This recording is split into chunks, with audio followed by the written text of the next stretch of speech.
Sobre os confrontos do Oriente Médio, nós vamos falar agora com Yanai Gilboa, morador e segurança em um kibbutz. Agora, num kibbutz pode nos dar aí a 8 quilômetros da faixa de Gaza. Boa tarde, Yanai. Bom falar com você novamente. Boa tarde, bom de estar aqui de novo. Yanai, nós temos aqui uma audiência rotativa. Eu queria que você falasse novamente onde fica o seu kibbutz, como é a vida num kibbutz, é uma experiência socialista dentro de Israel, e se você tem notícia de como foram os ataques, como está o clima por aí. Dá um panorama para nós, por favor, nesse momento aí em Israel. O kibbutz Bor Heil, que é o kibbutz fundado por brasileiros, fica 7 quilômetros a nordeste da faixa de Gaza. O kibbutz pertence ao Conselho Regional do Sha'ar HaNegev, que faz parte do envelope de Gaza, e sendo que 2 kibbutzim deles sofreram um massacre na semana passada. Eu acabei de voltar agora do enterro do nosso chefe, do nosso mayor do Conselho Regional, Ofir Lipstein, onde que estava lá também o nosso presidente e o Benjamin Gantz, e milhares de pessoas que participaram, porque o Ofir era o líder. Lamentavelmente, a minha família e amigos estão indo cada dia para 5, 6, 7 enterros. Tem lugares que tem enterros cada 1 hora, de 11 até 5 horas da tarde. E todos pertencem para os mesmos kibbutzim. Então, a situação é horrível, é terrível. Eu nem tenho como explicar. Eu acho que até agora a gente não pode entender aquele genocide que aconteceu. Há uma enorme diferença entre o exército israelense e a organização de terroristas Hamas. A intenção de Hamas é de matar judeus em qualquer lugar no mundo. Não importa se são velhos, mulheres, bebês. E sobre a crueldade das coisas que eles fizeram, eu nem quero repetir, falamos sobre isso ontem. Já o exército israelense atua pelas leis da guerra. Tem lei muito específico para como você tem que combater. E o exército israelense está seguindo isso. Qualquer bomba que a Força Aérea Israelense está lançando tem aprovação de conselho jurídico que deu autorização que naquela área não tem civis. Ou é muito pouco provável que civis vão ser afetados. Eu estou querendo voltar, ou vamos voltar mais tarde para o assunto do ataque do hospital. Em relação ao Bor Heil, o meu kibbutz fica um pouquinho afastado, foi muito menos afetado do massacre. Ainda mais de metade do kibbutz, os crianças, filhos, saíram para uma folga no norte do país.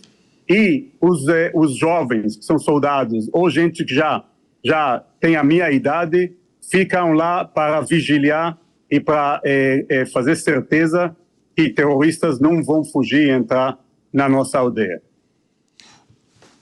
Yanai, nós vamos exibir daqui a pouco a mensagem do porta-voz do Exército de Israel. Eu já recebi também, vamos exibir também alguns vídeos. Tão escuro, é à noite. São foguetes disparados de dentro da faixa de Gaza e que caem dentro da faixa de Gaza. Mas não mostra o vídeo a imagem do hospital. Como é que está se discutindo aqui? Não há, nesse momento, nenhuma condição de afirmar que Israel bombardeou o hospital na faixa de Gaza. Como é que vocês veem as notícias que veicularam atribuindo a Israel esse ataque de forma precipitada e quanto isso pode contribuir para espalhar o antissemitismo fora de Israel e colocando em risco judeus que não moram, não estão protegidos pelas forças de defesa israelense?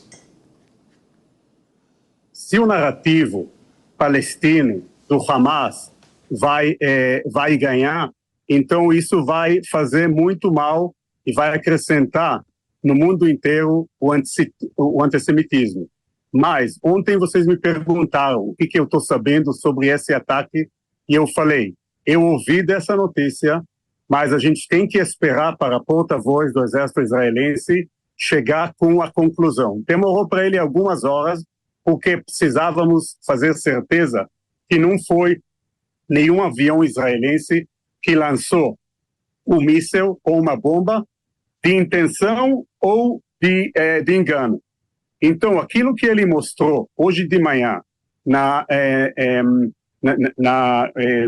no encontro dele com jornalistas, ele estava falando e estava mostrando algumas coisas. É como parece o parking lot do hospital, onde que lá teve a maioria dos feridos e dos mortos, e é sinal de carros que foram queimados. Não tem nenhum sinal de um buracão enorme, de um crater que foi criado de uma bomba israelense. Então, não foi uma bomba israelense. A gente também mostrou algumas imagens de vídeo de foguetes e mísseis, e parece que esse foi um míssil que eles chamam AR-160, para que chega até a cidade de Haifa. Então tem mais poder de destruição, e isso foi caindo por engano, por erro do míssil, caiu em Gaza mesmo e lamentavelmente matou bastante civis que estavam escondidos lá. Agora tem que entender também a lavagem psicológica que o Hamas está fazendo. Eles sabiam que o foguete foi lançado por Jihad Islâmico. O porta-voz israelense mostrou uma ligação, uma chamada entre dois funcionários do Hamas, que eles entendem que o lançamento chegou por trás e que chegou de uma força do Jihad Islâmico que estava escondido pertinho do hospital. Mais uma coisa, eles estão lançando de lá com a intenção de que Israel não vai reagir porque eles abrigam perto do hospital. Muito esperto. Então, eles não realmente tomam conta ou realmente acham que é importante a vida dos civis palestinos. Eu lamento muito a morte deles, mas também temos que entender os números. Quando eles pensaram que Israel, e eles decidiram acusar Israel, começou com 200, aumentou muito rápido para 300, e em questão de 2 horas já tinham 500 mortos. Hoje, quando é muito, muito claro, e tem evidências que isso foi lançado, o míssil que disparou por os palestinos, os números já caíram para 50. Então, temos que entender isso quando a gente está tentando debater e enfrentar as mensagens e essa desinformação, fake news, que o Hamas e nas redes sociais, lamentavelmente, o Hamas e os palestinos, e lamentavelmente também outros meios muito, como o BBC, os Sky News, eles sempre tomam o lado do palestinos, e lamentavelmente os palestinos sofrem da crueldade das suas lideranças do Hamas e do Jihad Islâmico. E Anay, nós estamos aqui também com o Mário Pitiliuk, ele é o curador do Museu do Holocausto em São Paulo, aqui no Brasil. Ele vai dirigir uma pergunta a você. Quando a gente vê aqui no gerador de caracteres aqui, o Exército anuncia zona humanitária na faixa de Gaza. Há uma esperança aí de que possa ter um alívio para aquela população que também é refém do Hamas. Mário, sua pergunta para o Yanai, que mora num kibbutz em Israel. Oi, Yanai, como vai? Tudo bem? Tudo jóia. Boker Tov. Boa tarde. Yanai, quantos foguetes têm caído mais ou menos diariamente em Israel ainda? Quantos são lançados contra Israel ainda? Eu hoje não tenho os números, mas foram lançados mais de 6 mil e caíram em Israel mais de 5 mil. Inclusive hoje, quando o Biden estava dando o discurso dele, eles lançaram. Quando o nosso presidente deu o discurso, lançaram. Hoje à noite, como o Márcio tinha falado, teve caídas na zona de Tel Aviv, na zona de centro, em Holon, em Bat Yam, na cidade de Beersheba, que é o capital da zona do Negev, em Israel. Então, eles não param de lançar. E nós temos que reagir. eu gostaria de colocar mais uma coisa. Quando a gente lança com inteligência de onde que os terroristas estão escondendo. Quando eles estão lançando os mísseis e foguetes, eles estão lançando para áreas que todo mundo sabe que são somente civis que moram lá. Então, esse também é mais uma diferença. Quando a gente abriu o corredor humanitário, quando a gente avisou os civis palestinos para sair da parte norte de Gaza para o sul, o Hamas impediu deles a saírem, porque o Hamas está utilizando os palestinos como reféns, como abrigo humano. Também os líderes do Hamas estão escondidos em túneis muito bem protegidos embaixo de hospitais, embaixo do hospital maior de Gaza, que chama Shifa. Toda a liderança militar do Hamas está escondido lá. Yanai, bom, enquanto aqui nós damos aqui mais uma informação preocupante para os moradores do norte de Israel e preocupante para quem mora no Líbano também. As forças de defesa de Israel disseram que de um total de 9 foguetes foram disparados do Líbano, provavelmente pelo Hezbollah. Na quarta-feira, 4 dos foguetes foram interceptados pela defesa aérea de Israel, informou um comunicado. 9 foram disparados, 4 foram interceptados. Ainda não há notícias se os outros 5 atingiram o território de Israel. Renato Batista, a sua pergunta para o Yanai Gilboa. Olá, Yanai. Boa noite para você aí. Oi, boa Já noite. passou das 18 horas por aí. Eu queria perguntar para você, você citou sobre o enterro de uma pessoa, o Márcio também falou anteriormente que é importante a gente lembrar que o conflito, né, hoje está mais focado ali em Gaza, mas Israel foi atingida, então pessoas morreram, os serviços públicos, muitos foram cortados e muitas coisas foram interrompidas. Ontem a gente conversou com um jogador de futebol daí de Israel e ele estava sem saber como que seria a vida dele nos próximos dias, nos próximos meses. Eu queria que você desse a sua visão de quem está aí, de como é que está essa questão dos serviços públicos, do trabalho, se está tudo interrompido, se há uma previsão de volta à normalidade, como é que está essa situação? Uma ótima pergunta. Israel foi declarado um estado de guerra. Como que vocês falaram, já tem 350 mil soldados, homens e mulheres, convocados para serviço de reservas. Inclusive, meus 3 filhos que já terminaram o serviço ordinário deles, e isso é uma situação que para cada pai é muito, muito preocupante. Os estudos ainda estão parados. A faculdade as universidades precisavam começar esse domingo, dia 15, foi adiado. Tinha que ter eleições municipais no dia 31 de outubro, foi adiado em 3 meses. Imagina 350 homens e mulheres que saem do trabalho, isso afeta muito a atuação do serviço público, do serviço das companhias privadas e, enfim, a economia está sofrendo bastante. Não falando dos gastos direitos que a guerra tem. Então, essa situação está preocupante. 1. 2, a gente está tentando fazer por tudo, inclusive eu acho que a visita do Biden aqui foi para mostrar uma força e uma união junto com Israel para que o Hezbollah e o Irã não pensa de entrar nesse jogo e abrir uma outra frente. Se eles vão abrir, a gente está muito, muito preparado e muito provável a gente vai fazer aquilo que fizemos em 2006, que abaixamos todo o bairro em Beirut, chama Dahia, onde toda a liderança de Hezbollah estava escondida. Então, é importante dizer, Israel não começou essa guerra. Israel foi puxado para essa guerra através do Hamas, que fez o massacre em sábado e domingo.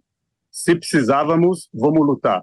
Eu acredito que vocês sabem que Israel tinha uma discussão muito grande em relação à reforma jurídica, se é bom ou não bom, e tinha bastante manifestações contra o governo. No momento que começou a guerra, Israel é um só, Israel é unida.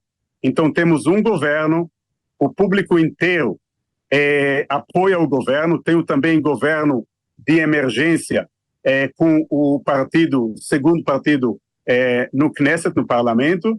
Então o Israel vai ganhar essa guerra. Perdemos a primeira batalha, vamos ganhar a guerra. E também aquilo que esquenta o coração é que o povo em si está apoiando de uma maneira excepcional. Estão doando, tem restaurante de luxo, estão doando milhares de pratos por dia que chegam para os soldados nas fronteiras. Qualquer coisa que falta, imediatamente tem centenas de carros que vão entregar essas necessidades para o soldado. Então, eu vou dizer que a sociedade em Israel civil está muito, muito forte e está apoiando o governo. Yanai, aqui uma informação importante que chega. As Forças de Defesa de Israel anunciaram nesta quarta-feira, dia 18 de outubro de 2023, a criação de uma zona humanitária no sul da faixa de Gaza, que é a fronteira com o Egito, para a entrada de ajuda internacional. Repito, na nossa avaliação, os 2.300.000 habitantes de Gaza são também reféns do Hamas e de outros grupos extremistas que lá se encontram. E agora, após 7 de outubro, pouca gente se anima a dizer que o Hamas não é um grupo terrorista, face aos atos horrendos que equipararam o Hamas ao ISIS. A orientação é que os civis se direcionem para uma região conhecida como Al-Mavazi, área que fica a cerca de 10 quilômetros da fronteira com o Egito. Israel afirma que a medida visa proteger os moradores de Gaza. Nós recomendamos o deslocamento para áreas abertas no oeste de Khan Yunis. E, se for necessário, a ajuda internacional será enviada para lá, afirmou um porta-voz. O Diego Tavares vai fazer uma pergunta para você, Ana. Pediria que você fosse mais sintético nas respostas, porque tem muita gente querendo perguntar para você aqui e dá tempo de girar toda a mesa e obter mais informações. Diego Tavares. Obrigado, professor Capês. Yanai, uma boa noite, apesar das circunstâncias, um prazer falar com você. Eu quero pegar um gancho na tua resposta da pergunta do Renato. Israel está em estado de guerra declarado e você, como é um militar que já, antes desse conflito, já trabalhava com a segurança do teu kibbutz, eu queria que você falasse um pouquinho para a nossa audiência como que é a tua rotina hoje, se existem treinamentos, se vocês estão recebendo algum tipo de armamento especial, como que está a rotina de quem é militar aí em Israel, diante dessa guerra tão sangrenta que nós estamos acompanhando? No nosso kibbutz, e eu não vou dar muitos detalhes, mas tem uma junção de tanto soldados treinados que estão no serviço de reserva deles, que vem ajudar a defesa do nosso kibbutz. Também cada um em Israel que tem 18 anos tem que ir para o exército e bastante de nós são soldados de combate. Então, até que somos um pouco velhos e já saímos já do serviço até de reserva, que você pode atuar até a idade de 45, as pessoas ainda lembram como tem que fazer, o que se faz com M16. Então, eu tenho uma junção de forças de exército e de forças civis do kibbutz. Fora disso, a gente recebe todo o apoio que a gente precisa do governo e do exército para garantir que aquilo que aconteceu no dia 7 e 8 de outubro não vai acontecer. No mesmo tempo, a vida está começando a normal, o supermercado local, que é uma coisa pequena, já está com todos os alimentos, a gente pode sair para postos de gasolina, ainda tem lugares que são mais próximos, que é zona militar fechado, que eu, como civil, não posso entrar com um veículo normal. Muito bem, Yanai. Agora são 14 horas e 30 minutos. Em Israel já é noite. 20 horas e 30 minutos, Yanai. O Cristiano Vilela quer fazer uma pergunta. Nós estamos com o teu som. Você nos ouve bem, Yanai? Não, eu estou ouvindo bem, mas eu tô numa zona de Sirene. Eu tenho que entrar. Você tá. Há algum bombardeio agora que você precisou se recolher? Nesse momento ele está em trânsito, a situação acontecendo nesse instante. Ele ouviu a sirene. Ele ouviu a sirene, está se abrigando. Consegue retomar ou nós voltamos mais tarde, Yanai? Como está a sua segurança aí, Yanai? Vamos falar mais tarde, eu vou entrar no carro. Perfeitamente. E aí a gente fala. Lamentável, triste aí, ouviu a sirene, Deus o proteja. A Jovem Pan cobrindo no momento em que ocorre o toque de sirenes aqui. Bom, Cristiano Vilela, você ia fazer sua pergunta, então faz o seu comentário. O nosso querido Márcio Pitiliuk, que é o nosso curador do Museu do Holocausto aqui em São Paulo, cineasta, escritor, palestrante, fez uma primeira abordagem.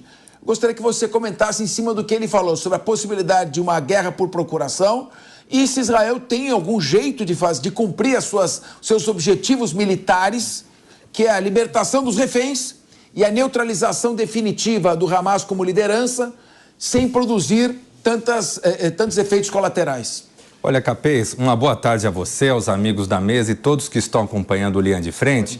Eu acho que eu vou aproveitar, Capês, e eu mesmo vou dirigir a pergunta que eu ia fazer para o nosso entrevistado, eu vou dirigir ao Márcio, até para ouvir um pouco também qual é o pensamento da comunidade judaica, das pessoas que acompanham de perto esse sofrimento do povo israelense, seja os que estão lá, seja os que estão aqui, mas que têm parentes, têm amigos e acompanham de perto essa questão.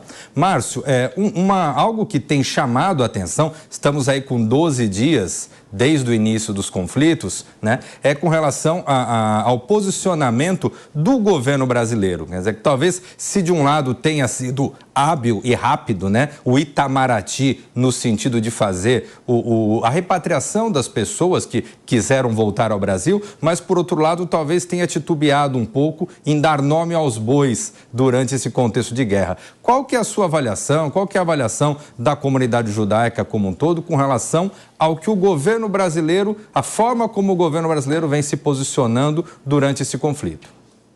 Infelizmente, para a comunidade judaica, eu acho para a própria democracia, o governo não tem se portado de uma maneira correta.